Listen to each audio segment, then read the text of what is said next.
Hi there. I just want to share my story about how I started playing Genshin Impact and ended up in Wuthering Waves. I also want to tell some thoughts about these games.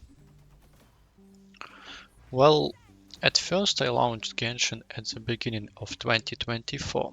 At the time I was bored and wanted to play something chill, simple and relaxing. I heard about Genshin before, but didn't like the idea that you have four characters but only one in a field at that time. It felt counterintuitive for me, but now I can understand why it is like this. However, I still don't like it, but a little less. Also, the part about elemental reactions were not inspired for me as well. Probably that's why I ended up starting building Geo team. Oh, and at that moment I had no idea about what is the gacha system at all. So I jumped in and my first impression was, wow, this game really nailed the introduction part for me.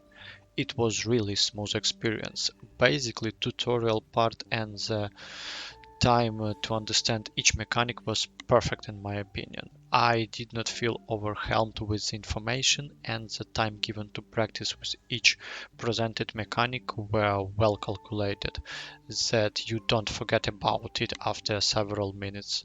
Of course, this applies only to the really new players in gachas like myself.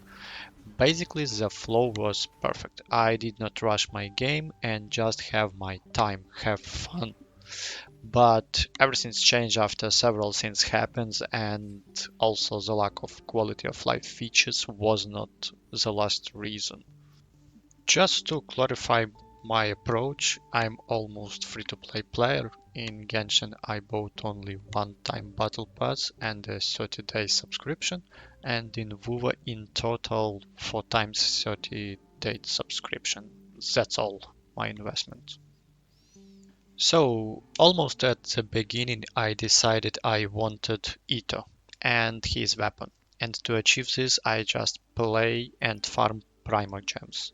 By farm, I mostly mean do not roll before Ito banner.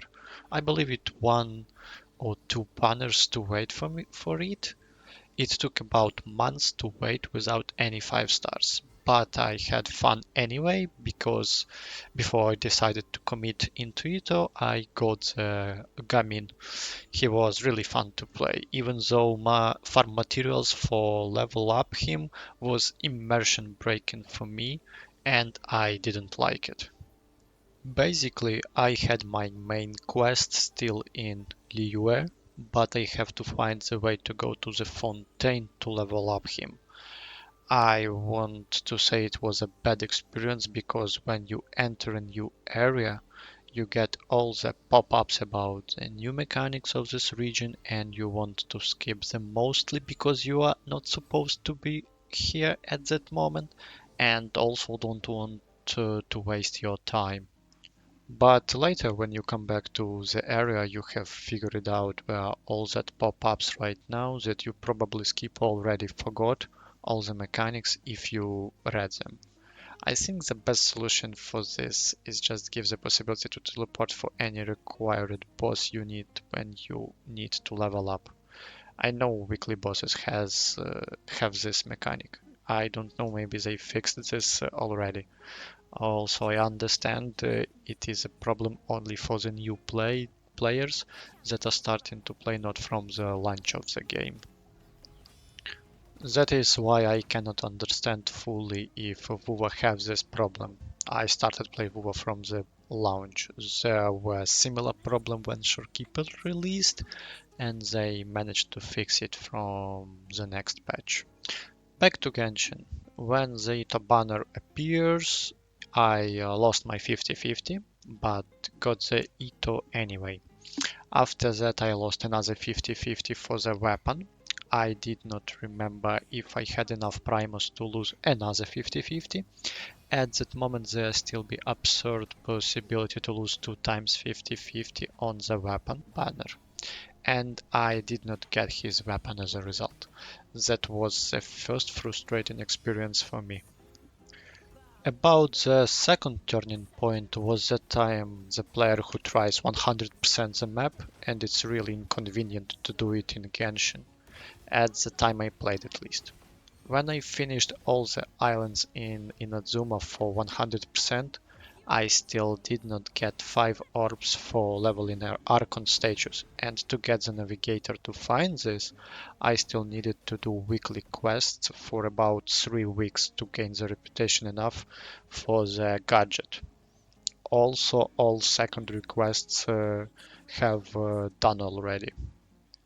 On top of that, I know that the Sumeru story will lock you for approximately 30 hours in this area, and for me it means I can spend 40-50 hours because I don't like to rush.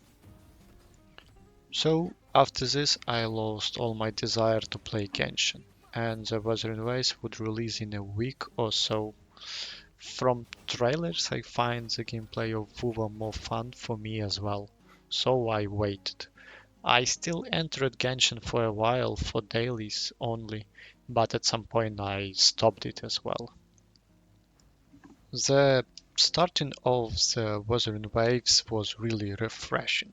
Practically all the small gameplay and quality of life things that I didn't like in Genshin were better in WoW. You all know what I mean by that. It felt really well, even though the rough beginning quests with a lot of yapping and overwhelm with lore, confusing terminology that do not help with understanding the story, and a bunch of new mechanics. But I liked it anyway. When finished the story 1.0 and after focused on 100% the map, which was way more satisfying experience. What I really like in WoW is that it always improves with storytelling, dialogues, gameplay, and quality of life things, like loadouts, for example. Also, the huge point for me is that you have the opportunity to get what you want with patience, resource management, and a bit of luck, of course. By that I mean characters with their signature weapons and decent echoes. I have some thoughts about what I do not like in the game, but mostly all of it has already been discussed in the internet. For example, the big one for me is leveling echoes. It is simply boring, unfun, and time consuming. I have a lot of echoes in the inventory and more than 2k gold and purple experience tubes with more than 10k of tuners. It is unpleasant to rule echo substats. Another important thing for me that I felt in Septimont, the region felt more empty outside of the city than other regions. I assume this is because we have the flying in the game. Don't get me wrong, flying is awesome and I like it a lot.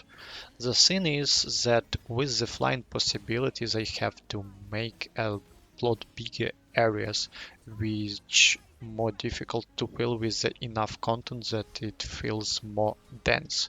Of course, you probably won't notice it this way if you always teleports, fly from points of interest, and in a hurry.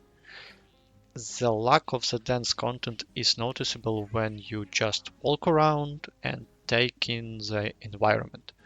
By the way, which they are nailed also. For me, that is unfortunate that this areas does not used for the full potential. I will finish for now. Thank you for watching and give me your ideas for the future videos in the comments. Bye!